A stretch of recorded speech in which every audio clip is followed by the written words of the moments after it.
Assalamualaikum. We are group number 3. We'll explain about the question 3. So the information given, let x1, x2 and xn be a random sample of size n from a normal distribution with mean 0 and variance theta plus 1. Question A. Find the distribution of a new random variable y equals to x1 square using the MGF technique. So based on the information above, we can use the PDF of gamma distribution. So first of all, we write down the information that we get, which is xi is the normal distribution with mean 0 and the variance is theta plus 1. And then we write down the PDF of gamma distribution, which is 1 over square root 2 pi in bracket theta plus 1 exponent with the power of negative x square over 2 in bracket theta plus 1. So based on the PDF, we use the MGF technique, which is we write down the MGF is mxt equals to e in bracket exponent to power of the tx squared. Next, integrate the exponent to the power of tx squared multiply with PDF. And then we solve until we get the answer, which is 1 minus 2t in bracket theta plus 1 to power of negative 1 over 2.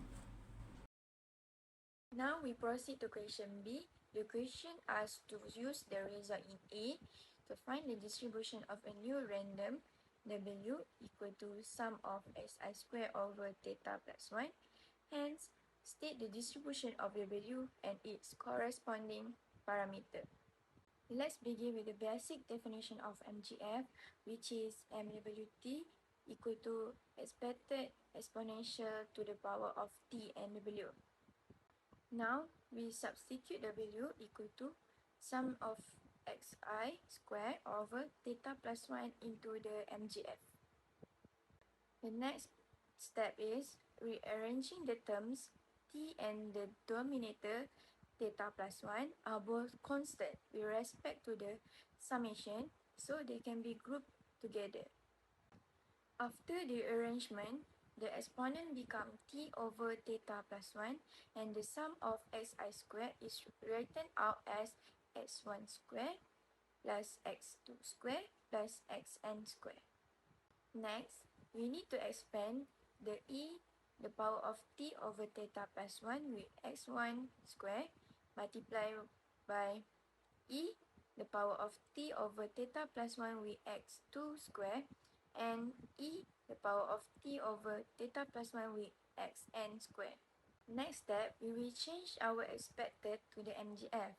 As we know, the t is t over theta plus 1, so it will be mx1 squared bracket t over theta plus 1 multiply mx2 squared bracket t over theta plus 1 and mxn squared bracket t over theta plus 1.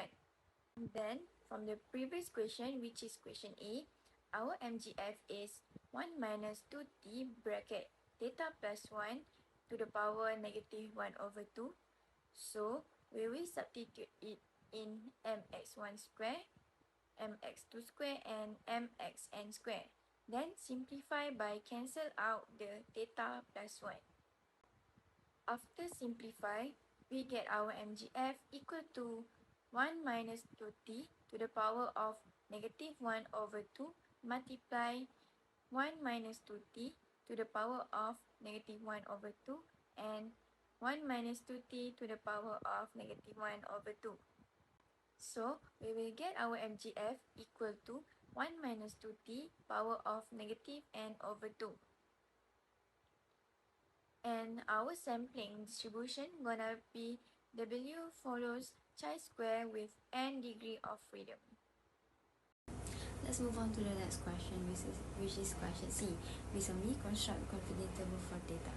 This question is quite easy. All you need to remember is the formula for estimating variance. Okay, firstly, you need to rewrite back the answer from question B.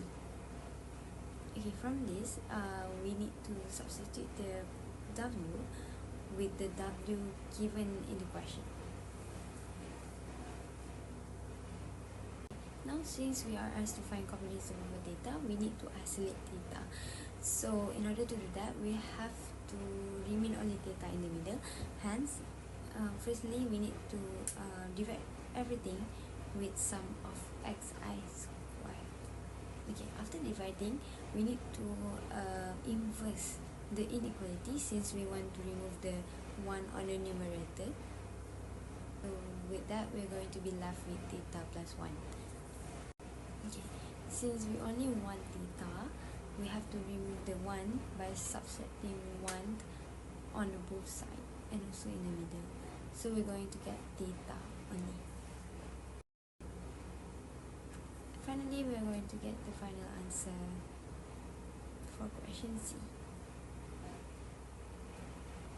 For the last question, we are given the following values, which is the sum of xi squared equals to 1000 and equals to 10 and alpha value equals to 0.05.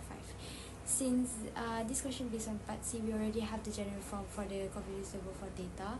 What we need to do now is substitute the value given in the question into the formula.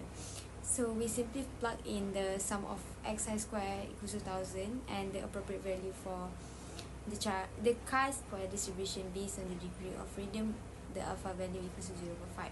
So there's two values for the chi-square. The first one is 20.483 and the second one is 3.247. Okay, so we need to substitute both of the chi-square value into the formula, and then we're going to calculate the value. Okay, so after substituting all the values and simplifying, we arrive at the final confidence interval for theta. So theta lies between 47.810 and 306.9766.